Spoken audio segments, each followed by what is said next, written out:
Kalau kita konsumsi banyak makanan yang goreng-goreng, yang Mm-mm. karbohidrat tinggi, yang karbohidrat sederhananya itu banyak, gula tambahan, itu badan kita secara alamiah akan membentuk reaksi-reaksi peradangan yang dikit doang sih, Mm-mm, mm-mm. tapi banyak, Oke, jadi termasuk di kulit.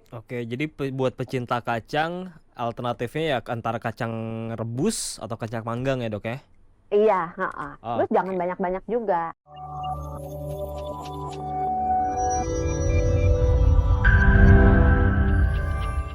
Kalau makan kacang, apakah bisa bikin kita jerawatan, Dok? Iya, terima kasih Ibu Seya atas pertanyaannya. Makan kacang, Mm-mm. hubungannya dengan jerawatan, baik-baik aja. Baik-baik Jadi, aja. sebagian besar sih tidak, tetapi Heeh. kan kacang ada minyaknya. Terus kan orang itu kalau makan kacang kebanyakan kacangnya kan digoreng. Jarang ada yang oh makan kacang rebus gitu.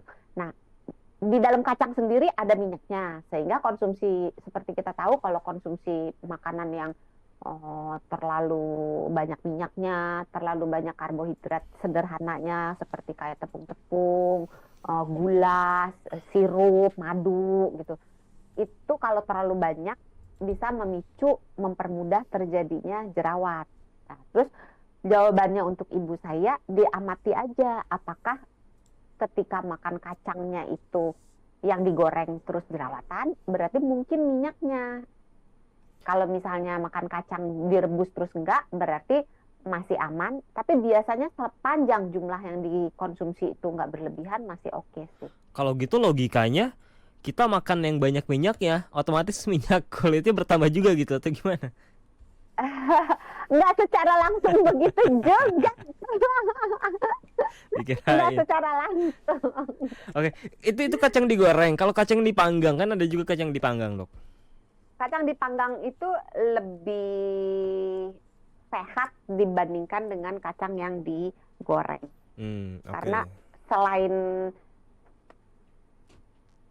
minyaknya, Hmm. kalorinya juga. Jadi bisa bikin gemuk loh, hati-hati. Ah, apa nih Buat kalau yang kalau yang buat kacang yang yang demen kalau kacang dipanggang kalorinya lebih banyak itu? enggak, Oh yang enggak. digoreng lebih banyak daripada yang Oh, di dipanggang. yang dipanggang Oke. kalorinya lebih rendah karena otomatis kan nggak ada apa namanya minyak yang masuk kan karena kalau Oke. panggang kan tapi beberapa orang manggangnya pakai minyak sih tapi biasanya minyaknya lebih ke sedikit. Yap. Nah, kalau kita konsumsi banyak makanan yang goreng-goreng, yang Mm-mm. karbohidrat tinggi, yang karbohidrat sederhananya itu banyak, gula tambahan, itu badan kita secara alamiah akan membentuk reaksi-reaksi peradangan yang dikit doang Mm-mm, sih, mm-mm. tapi banyak, Oke, jadi termasuk di kulit. buat pecinta kacang, alternatifnya ya antara kacang rebus atau kacang panggang ya, Dok ya? Iya, heeh. Terus jangan Oke. banyak-banyak juga. Baiklah. Kita ke Christina di Bogor. Dok, kenapa kalau saya datang bulan selalu timbul banyak jerawat? Sebenarnya tadi udah dibahas ya, mungkin kita bahas lagi, Dok. Iya, boleh. Mm-mm. Nah, kalau misalnya, siapa tadi? Ibu siapa? Christina.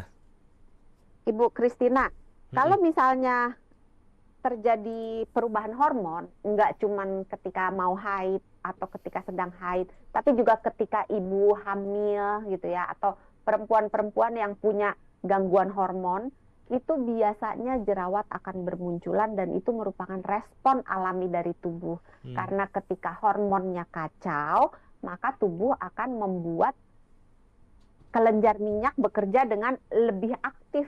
Hmm. Nah, kelenjar minyak yang lebih aktif itu akan meningkatkan potensi pori-pori menjadi tersumbat Mm-mm. gitu. Jadi memang iya kalau mau haid Mm-mm. atau kalau sedang hamil itu potensi akne akan meningkat, tapi bukan berarti tidak bisa diturunkan. Oke. Turunkannya dengan cara melakukan gaya hidup sehat supaya gejolak hormonalnya itu tidak terlalu berlebihan sehingga produksi minyaknya juga tidak terlalu berlebihan.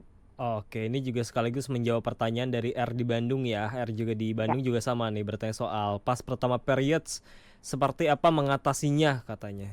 Dengan itu iya, tadi ya. menjalankan menjalankan gaya hidup sehat sebelum memasuki masa haid, Mm-mm. lebih ekstra hati-hati memilih skincare dan kosmetik, menjaga kebersihan kulit wajah, menjaga hidrasi, jadi minum harus cukup, terus makan buah-buahan juga harus buah-buahan dan sayur, karena di dalam buah-buahan dan sayur itu ada antioksidannya, ada vitamin A-nya, ada vitamin C-nya yang untuk menjaga si struktur kulit sehingga sel kulit matinya itu enggak banyak dan nggak menyumbat di pori-pori gitu. Oke, cari buahnya yang terutama tadi ada antioksidan, vitamin A dan vitamin C ya dok ya?